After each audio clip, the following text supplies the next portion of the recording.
All right, if you were here for the last episode, you know that I've been having a housing crisis, a major housing crisis that I tried to deal with last time and that I thought would kind of sort itself up through time. But then I noticed something. Check this out. I went into this house over here to see who was living here, and it turns out nobody's living here. Not a single person is living here. And this absolutely baffled me. This is not supposed to be the case. We're supposed to have people living here. Like, kids are supposed to be being born on a daily basis and filling the homes automatically with citizens for us. So I went to the town hall thinking, oh, there must be some piece of information that I'm missing here. Something. And I look under my statistics and I see number of citizens, 25 out of 25. Well, that doesn't make any sense because we have more space than 25. And guess what? When I scroll over, it says research at the university. So apparently, in order to get more people in my colony, I have to actually do some research at the university, which I didn't know about until just now. It's been 2 episodes. It's been 2 solid episodes. I've been trying to get more people into my colony. I've been trying to get this food system sorted out. I've been trying to move forward with stuff, and I haven't been able to because of this. Because of research. Because of stinky research.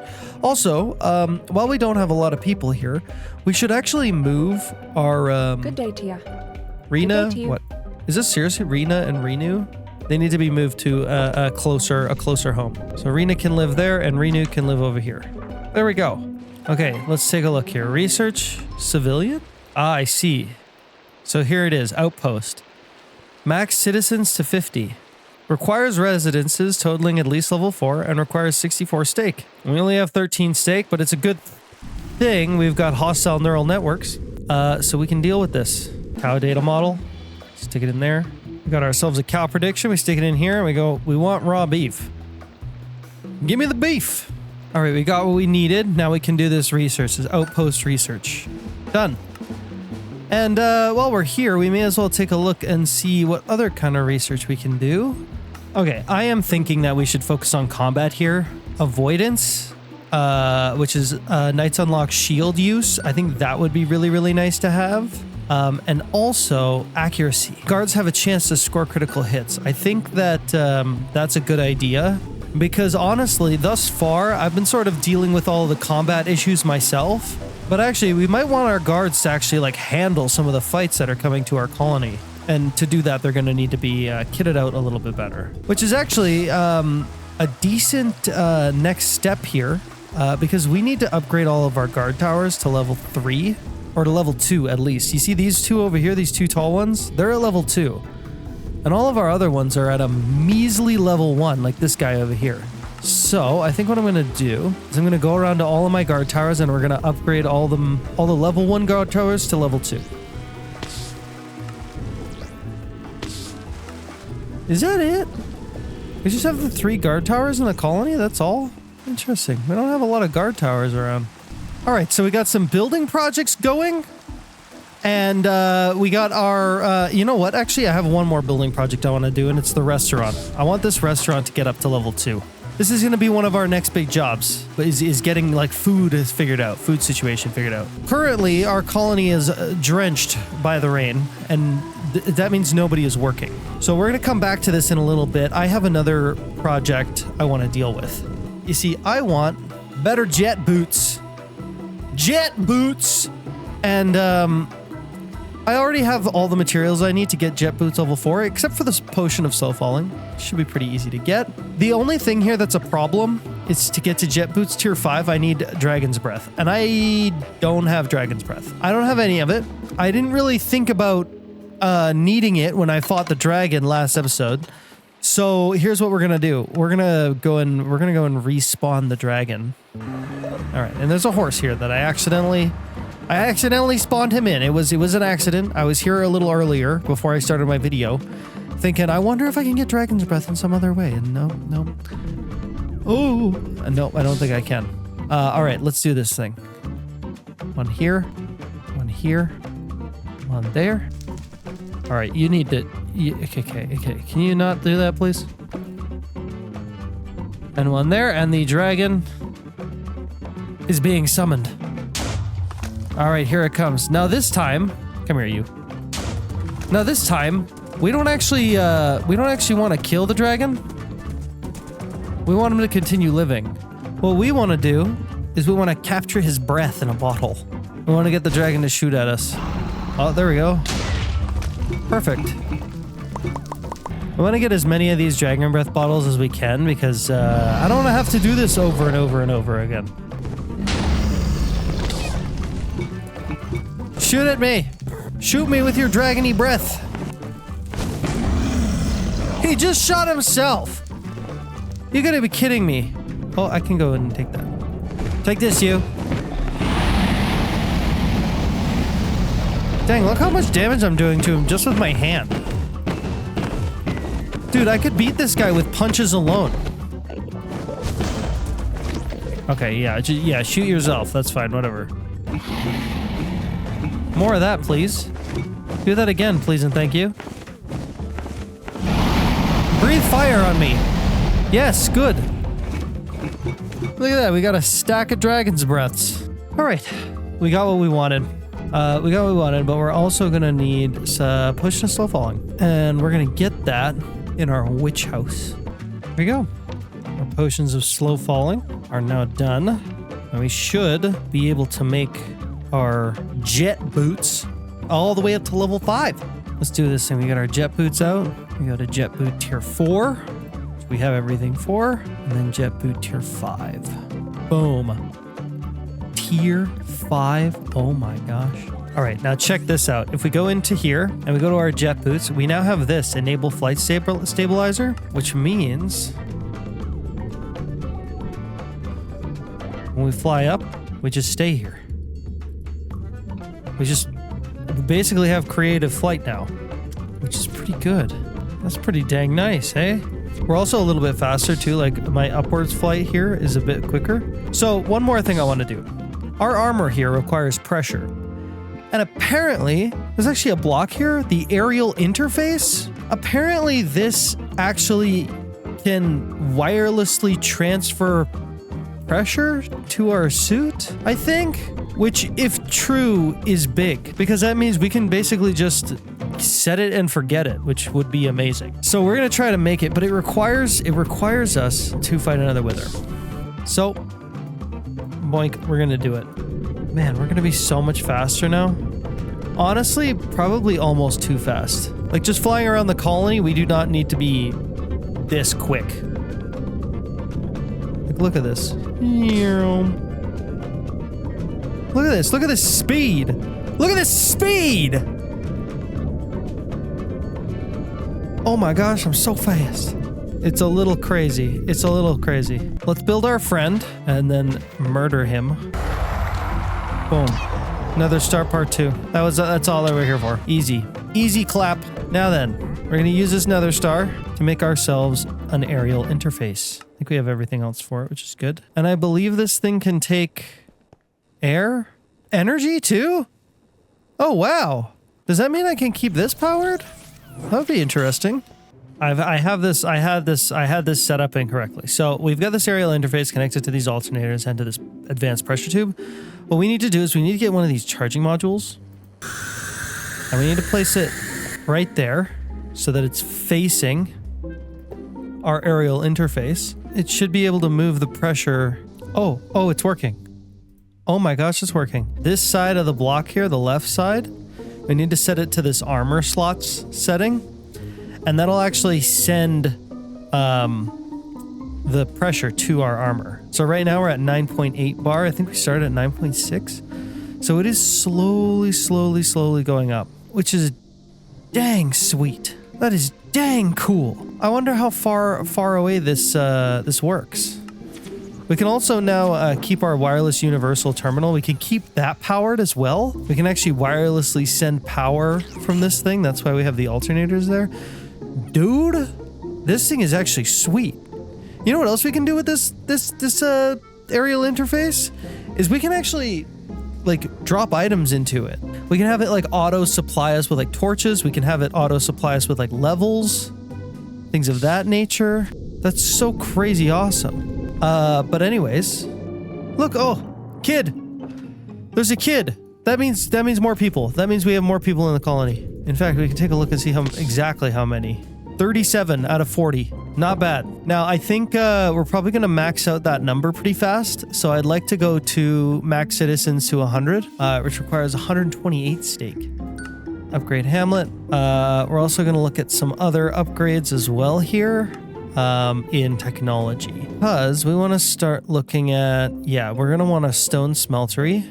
We're also going to want this one for the composters' huts. That's going to get us some bone meal, which will allow our farms to grow just that much faster. Another problem I kind of have is that my colony is going to want to have like a fishing station place or something.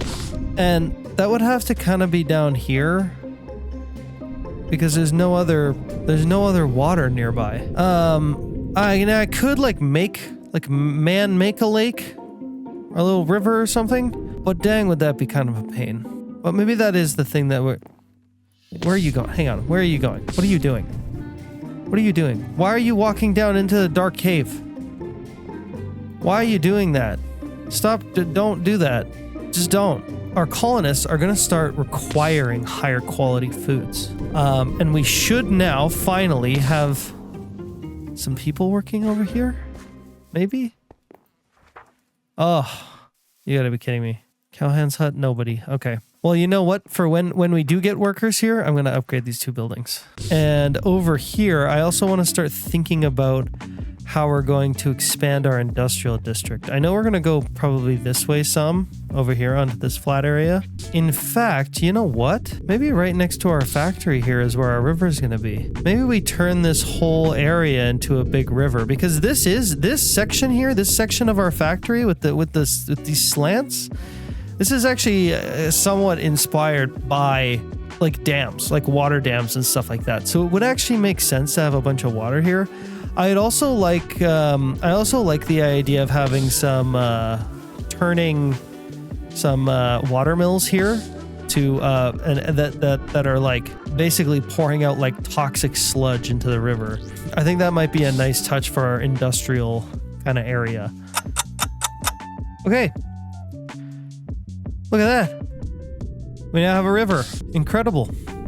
All right, and I think the perfect spot for our fishing hut is going to be right over here, right in this little cove here. We might even extend this river so that it like maybe travels up this way or something. I don't know. But for now, that's actually pretty sweet. That's actually exactly what I wanted. We're going to make it look like there's some sludge, some nasty sludge coming out of our factory here. We're going to search bucket and we're going to see if we can find some like green looking... Oh, the etching acid. Ooh, that might be a good one. I think we already have etching acid. All right, there we go. We've got this nasty sludgy water. But on the inside, we're going to have regular water because it's cheaper. Etching acid is expensive, okay? I can't power my generators with nothing but etching acid. Okay, that'd be too expensive. There we go. Now, I bet you're wondering what we're actually going to be using these water wheels for. And I have something special I've got in mind for it. But first, I just want to take this view and look at that. Oh, you got the generators in there producing this nasty sludge that's going directly into the river. Pollution is the solution.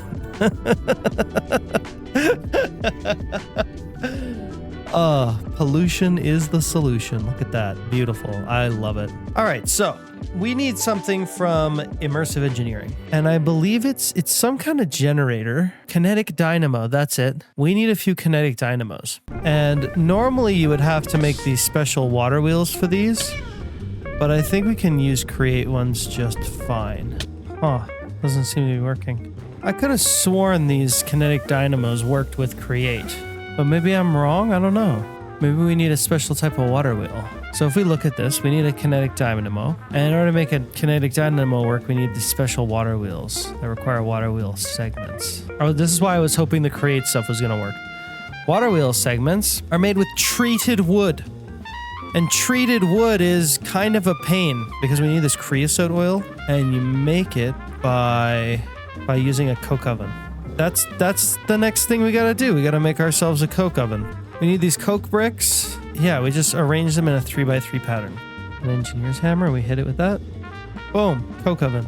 And I think, you know what? Might even make 2 of these bad boys. Okay, I built a little unit here that should make us lots and lots of creosote oil, which is lovely. And currently, I'm manually filling these, but we could actually use Create 6 later on to automate the filling and emptying of this entire system, which would be pretty awesome. Now, we made this so we could get treated wood, which is a bucket like this and some wood, I'm pretty sure. Boom. Treated wood. Now we can make our big water wheel, which is 4 water wheel parts and a steel ingot. We can make a steel ingot using a blast furnace. So we're gonna have to make one of those too. We're gonna need to make some of this blast brick. All right, I've built into this wall a crude blast furnace. This should be able to make us some steel. Just grab some iron and we grab some charcoal, and that should make steel. We got slag and we got some steel. We've got at least enough to make 1 water wheel. Now the thing that I want to know is how big is this? Hello?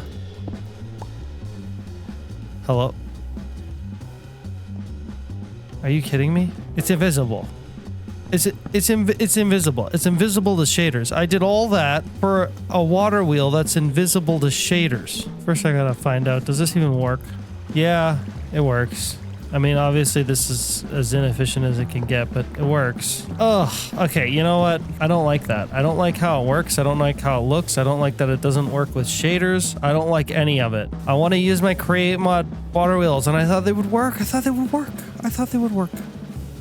Maybe I'm crazy, but I thought they would work. Oh well, it be what it be. We're gonna do something else instead. All right, so check this out. I have a base capacitor bank from Ender.io, attached to some alternators, attached to some speed controllers, which are then attached to my water wheels. That's how I'm generating power for this thing. I wanted to do it this way because aesthetic and function. That's it. That's the only reason. Because aesthetics, because of the water wheels and the goop, the green goop, and the function. Because I want it to actually work. Believe it or not. For now, this is just an example. I just want to show what I'm trying to do. Yeah, it works. Look at that. Oh, that's cool. Oh, that's actually so cool. This is essentially what the deal is. So we're going to be making power over there, and then that power is going to be getting transferred to our city. And then this power will then get distributed in a grid pattern, like a power grid, all across our city. And we'll have lights. There will be light. I wanted this to be like hydroelectric generation, right? And that's what it is. It's exactly what it is. Am I mistaken in saying that I started this episode thinking that I was going to be working on the colony? That I was going to be focused on... What did I even say I was going to be focused on? I don't even remember. But I'm pretty sure I said I was going to work on the colony. And then I got sidetracked and started doing something else with my upgraded boots. And then I got sidetracked again and started working on a river. And then I got sidetracked again and started working on this hydroelectric dam looking thing. This has been an episode full of distractions. And I hope you guys can forgive me for that. But, this is the end of the episode. I bet you saw that coming in. Thank you guys so much for watching. I'll see ya in the next one. And maybe next time I'll actually focus on working on the colony itself and not just like peripheral things around the colony and like my power armor and stuff, which is really cool now.